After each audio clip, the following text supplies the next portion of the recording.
It's a windy day today, so I hope you can all hear me. Hope this video came out okay. I wanted to be out here. It's a little chilly and windy, which is fine. In some park here for the first time. Train sounding off. I'm in Newark, New Jersey. Represent. I wanted to check out this park trail, which is not that far from where I live. So really quick, your organs in your body in esoteric Chinese medicine, from my perspective, has its own soul. So you are your own soul, but a lot of people are not, I guess, I don't want to say conscious, but they haven't put together or haven't connected, at least in the collective in general, that a human being means that you are a collective. Although you're one, but you are a collective sense of consciousness that creates you. So all of your creations in your embodiment are each symphonies of its own soul, and you are who carries your shen, which is your spirit. So to maybe help you to better understand from a Chinese medical perspective, and also more of an esoteric perspective, and dating back thousands of years, is that people more in the macroscopic or the outskirts of living always wanted to study and understand the soul or the miracles of your soul reflected back at you, so that you can study and learn who you are and who you're not, which is one of the reasons why one would incarnate to Earth. Earth is a school where in physical flesh and form you can't see your spirit. Although spirit you are, you can't see your spirit. What you do see is the symphony of these entities that are real. When I say entities, I mean foreign, right? Earth as a soul you are is almost like initially foreign to your nature, because you come from the ethers, and Earth, she is her own symphony of creation. So ashes to ashes, dust to dust, means that everything is borrowed. You form an ally with your embodiment, with your body, with your physical flesh. That's why you don't live very long, at least in these ages, because the collective agreement is that you're here to experience the flesh of the embodiment of the divine feminine here in this physical density form that many people attribute to the 3D. So I want to use the 5-element theory so that you can understand how acupuncturists think also, which is how we use to pattern differentiate people with symptomology and whatnot for disease. It's a way that we diagnose. So it's called the 5-element theory. Each element constructs its own yin and yang paired organ. And I'll go through them really quickly, but the intent here is not just to teach 5-element theory, but is to use that as a paradigm to be able to deliver the message to you how each organ, it's its own soul. And you, just like you play the organs in the temple, right? This is your body's in the temple, and inside the temple, what do you have? Like a lot of these bigger temples, an organ. So when you play the symphony, you change the sacred geometry of the acoustics of the sound, right? And you alter the vibration of that. So, and that goes back into sacred geometry for thousands of years, you know? And they don't teach that, and probably they teach in theology school, I would imagine, if you're into like, if you're more into like the Western religions and whatnot. I wouldn't know personally, but it's there. It's there. All that information is well documented. It's how they actually construct. There's a train coming. It's how they actually construct all of the windows. Everything that you see in a Catholic church, you would see, as an example, there's other temples, but I'm just saying that from my experiences, you will see even the windows, even the everything in sacred geometry has its formation to be able to expand the action potential of the frequency of the beings that enter the temple walls. Yet those temple walls cannot exist without your presence. Just remember that. You know, they come to life and they are fed, right? The outside world is fed by you, you know? Nothing can be created in the way that we wanted to create things. Like before the car was created, before airplanes were created, right? We had a desire to create things due to our physical limitations. And we had an imagination because once upon a time we were able to fly without those wings. We were able to swim and breathe in water without those particular lungs and without having to worry about living and dying.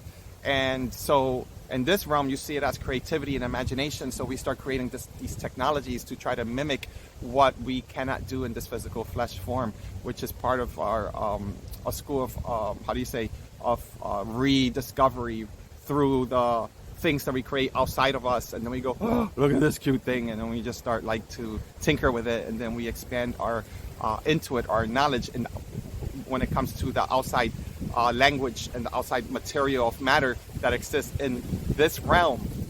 So really quick, going back really quick, but going into the 5 element theory. So metal, water, wood, fire, and earth is a beautiful construct that's thousands of years old, that comes also with the understanding of yin and yang theory, that's used not just in Chinese medical arts, but also in more of the other spiritual sects, and also in sacred geometry. There's also like the I Ching and other sacred geometry where they use it for astrology, divination, mathematics. So this theory goes in many branches. In the world of martial arts, like I study an esoteric style of Kung Fu, which is called Xing Yi Chuan. And there's a 5 element theory style of boxing that's used in the art of warfare, and also in the art of understanding the frequencies and vibration of your organs, so that you can learn and study, even as a martial artist, the Qigongs with these drills, with breathing techniques and other ways of breathing and whatnot, to tap into the frequency of each organ. So, for example, the lungs, right? Each element, 5 element, has 5 yin organs that are paired with 5 yang organs. And yes, it's understood that each organ has its own frequency of existence, but in its circuitry, in its chi dynamics of the way that that these organs actually create a symphony of communication so that you can live. So you have this electromagnetic circuitry that's required in its complete symphony and harmony so that you can exist in such a way. You were made divinely perfect. I mean, there's no if, answer, or buts about it. So the metal would be your lungs and your large intestine, which would be your colon. So it almost doesn't make sense, but the first thing that you breathe in, the first thing that goes in, like you're breathing your nose, and think about the last thing that goes out, right? And that's a simple way of saying first thing in, last thing out, as far as the orifices, right? You have 2 orifices, and a lung is about receiving, right? And the colon is about what? Getting rid of, excreting out, right? So the lungs, the lungs are yin, right? And the colon is the yang paired organ, all right? So those 2 organs in its soul relationship and in its harmony would be one who can balance out grief. So in its disharmony would be grief. So one who goes into a funeral because somebody in the family passed away, and you go to the funeral and you find everybody crying. So you can understand that the energy or the relationship of the lungs helps one to come into harmony with its emotional relationship to how it actually governs grief, so that the lungs and the colon can help you to receive something that you cannot control, and to eventually let go with peace and harmony once again. So grieving in its health is actually very powerful. The pathology of the lungs and the pathology of the colon is when you fail to let go in life and you're scared to receive new things, then you start developing symptoms such as asthma. You know, you can develop things like the change of weather because changing times. So a lot of allergies are actually due to pathology that are related to the lungs and the colon when it comes to its chi dynamics. But the soul of the lungs is that of the Po. And the Po is best understood between 3 and 5 a.m. for those that understand that time when the veil is the thinnest. So the lungs kind of like represent as the outer canopy of your human existence, as one of the veils between the known of living and the unknown of the afterlife. So that's why the lungs in meditation are the most important organ that you would use to what? To govern your state of frequency using breathing and your lung as an organ, so that you can play your frequency to arrive to that state of arriving to a higher state of consciousness, right? The lower state would be another conversation. That's metal. The water would be your kidneys, your kidneys, and your bladder. And although not mentioned, but we're also speaking about your adrenal system. It's your how do you say, your adrenal glands are lay on top of the kidneys, which also works with what your endocrine system, which has to do with the harmonizing of your actual vitality hormones that are used to harmonize, like fight or flight mode, so that you don't live in fight or constant flight. Like, I'm not freaking out because the train is coming and I'm like saying, whoa, what's going on? Why is that sound bothering me? And the kidneys are like the carb, and the adrenal glands are like the car battery to your entire body and vessel. So overusage of your kidneys leads to what? Adrenal exhaustion, as an example. So water would be the kidneys and the adrenal glands. And the organ relationship to that, and the soul relationship to that, would be the wisdom of understanding fear. Fear. So somebody who has weak kidneys, or the kidneys are failing to anchor their experiences here in life, they tend to be the ones who can't find themselves in harmony when fight or flight triggers in, right? There's somebody who's ready to fight. That's also fear. Or ready to fly, right? Or can't move or can't make decisions. So your willpower is its own soul in its individual, how do you say, way of explaining as to why you would experience this emotion. So that's the water. Think of fear of drowning, right? The water element. The wood element would be, the wood element is interesting. Well, they're all interesting, but the wood element represents your liver and your gallbladder. The liver is the yin, the gallbladder is the yang. Oh, and beforehand, I forgot to mention really quick, but the water element, the kidneys are yin, and the bladder would be yang, like yin and yang. And in this case, that the wood, the soul of the wood is very powerful, because the wood is related to that of a tree, contraction and expansion. And the soul of the wood element would be the hun, which would be kind of like the soul, your individual soul, but also your oversoul, which is the collective soul of all of humanity, or you may want to say your ancestors. So all of the, like, almost like the Akashic record can be contributed to that, as the part of you that holds the DNA memory would be that of the symphony of the hun, which is the part of the soul that holds on and keeps that record, obviously not in your conscious mind, but in your subconscious, or the bridge between the subconscious and your oversoul, or the imprint of all of the creation of humanity. So the hun is a very, very interesting organ. So when you are in disharmony with yourself, when you are in disharmony with your family, or giving you a hard time, which is everybody that's born here, which is part of our experiences, then you start arriving at, which is the emotion of anger or lack of anger. Maybe culturally you weren't supposed to be angry, and you're supposed to be a man, right? You know, you're not supposed to display your sense of authority in the moment. Or women are not supposed to be angry that way, so they have to just be able to just receive and just take crap from people all the time, right? So, and then they just swallow and they say, well, this is me working in spirit. No, it may not be in such a scenario, because lack of anger is just as damaging to the liver and the gallbladder as anger. I mean, as having and expressing anger. So once you understand that, anger could be used as a tool. Anger could be understood as a tool with thunder and lightning. Thunder and lightning works very powerfully with the maintaining homeostasis and balance with the universe. But if you go to a thunder and lightning show and you find it right there in the moment, it's like a tornado. It does destroy right there and then. So once you master the art of anger, you can get to the point of kaka, or a type of like adversity, that there may not be another way but to just, with authority, with divine authority, use anger with a conscious thought as an emotion, just like authority, so you could get to your point, so you can actually no longer bounce around or work around the situation, so you could cut through the blockages if you feel led to, as an example. So that would be anger. So anger will obstruct you from seeing and communicating with your ancestors that work with you in the astral realm. And a lot of the ancestors down here that are also obstructed can wither you, can make you more angry, can really hurt you if you're more of a plant, you know, and your existence within this garden called Earth. Fire would be your heart, which is yin, and the yang organ is the small intestine, which sounds weird, right? So in Chinese rationale, the heart would be what? Love, right? Or someone who has too much love. Somebody who you meet that one person in school let's say if you experience this training, and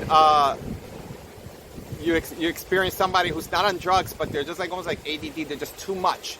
They're just too much excitement. They can't stop. Would that would be considered as an example too much joy? That means like chi stagnation for many reasons in the heart level. It doesn't mean they're going to have heart problems, but it can be eventually if they don't already have or whatnot, or they haven't been loved and they're trying to overexpress their sense of love somehow, so they're trying to balance out.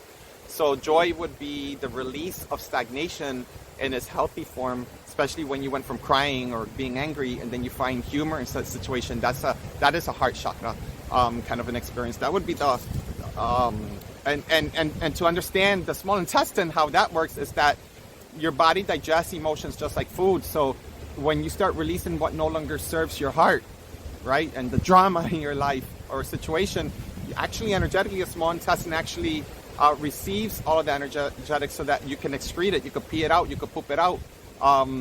But the small intestine energetically is like a librarian to your whole body. It's not there to think about situation. That's why you don't want to be constipated. You don't want to have all this like IBS or gut problems, right? Your small intestine wants to be able to move things.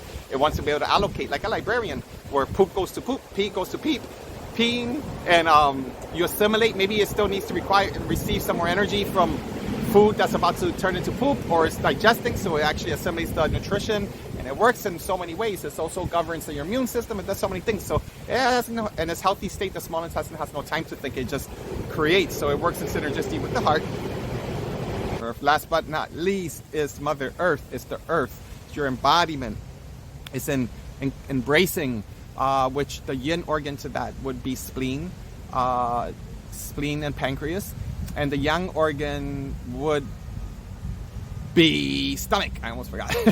So the stomach would be the yang organ and the spleen would be the yin organ. So the emotion for that would be worrying, whatnot, overthinking, too much studying, too much thinking using the brain. Like students, they tend to cause more of immediate harm to the spleen. The people who worry, like that mother that's always in the house worrying about her kid and whatnot, worrying about bad grades, it just really can cause major disharmony in the spleen and a direct disharmony in the stomach, because the stomach starts to say, depending on the person, I can't stomach this anymore. So it can actually lead to stagnation. Doesn't have to be physical food. The stomach has to see all of the sensory system or stimuli that you receive from within, and the stomach has to be able to feel strong enough to digest. So the spleen and the stomach is very important because it's considered as the compass of your entire existence. Even in the 5-element theory, the stomach and the spleen are kind of like the earth, right? The earth of the understanding that when your stomach is strong, your spleen is in harmony, right? And spleen and pancreas is also what? And involved with trying to balance out your how do you say, your blood sugar levels, right? Insulin and whatnot. The islets of Langerhans are located in the pancreas. So in a healthy person, your bloodline and your blood levels are balanced out per se. But having all of the balance out between the spleen and the stomach leads to strong lower anatomy, strong legs, strong thighs, strong hips, and strong presence just being in your body, whatnot. So as I mentioned the emotional connection to your organs, and I also mentioned some of the physiology. I mean, there's a lot that I missed because it's just like a lot. I just want to kind of like put it kind of like in a not too long video. Is that each organ, which comes from like the organ or the frequency, it's its own entity. You are the one with the ability to create, as you are the one that holds all of these souls, all of these symphonies, from anywhere from grief to happiness to joy to anger, right, to sadness.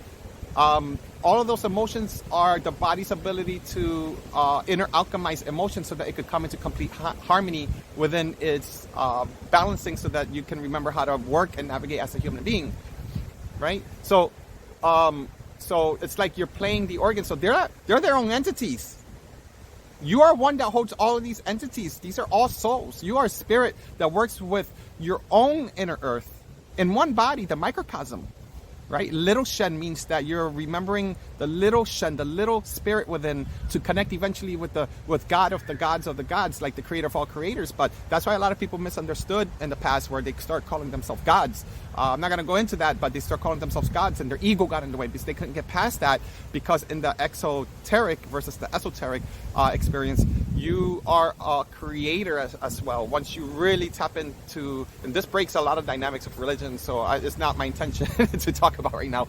And eventually the dynamics actually have to dismantle, because there's a lot of sickness and a lot of things that need to come into completion. It's not about good or evil, good versus evil. It's actually the eradication of good versus evil, good or bad. That's why a lot of these scriptures that are codes, they're codex books like the Bible and whatnot, and all these powerful scriptures, they speak in metaphor. I think, what is it like, either Mark 4 or Mark 14? It's one of those somewhere, for those people who are studious that way.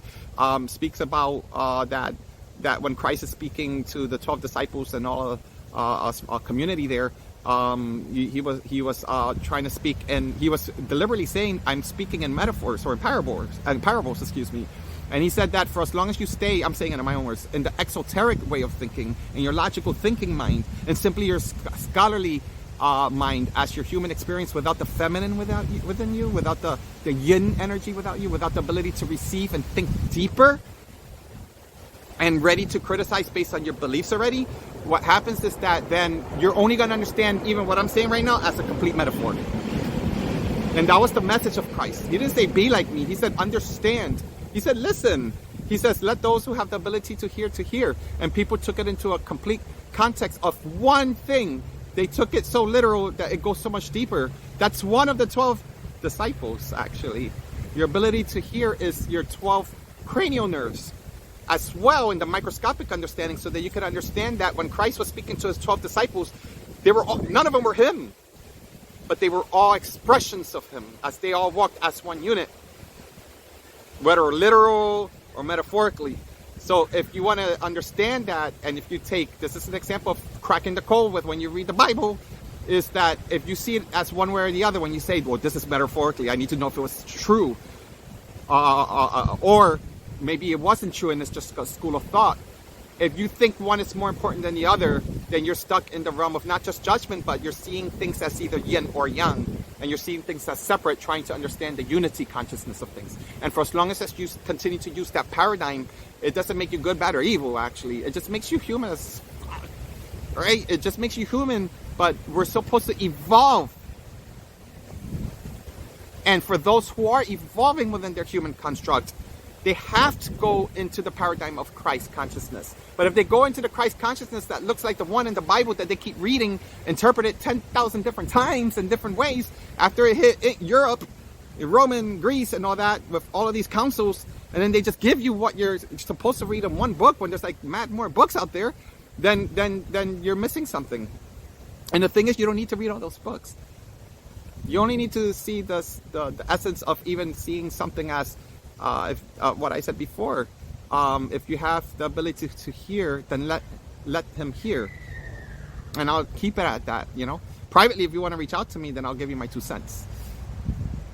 So you have all of these parasites. I mean, these bacteria, parasites. You have all of these microscopic entities that create the earth of your body, and you have all of these microsystems within yourselves that are, I believe that they have their own organs, right?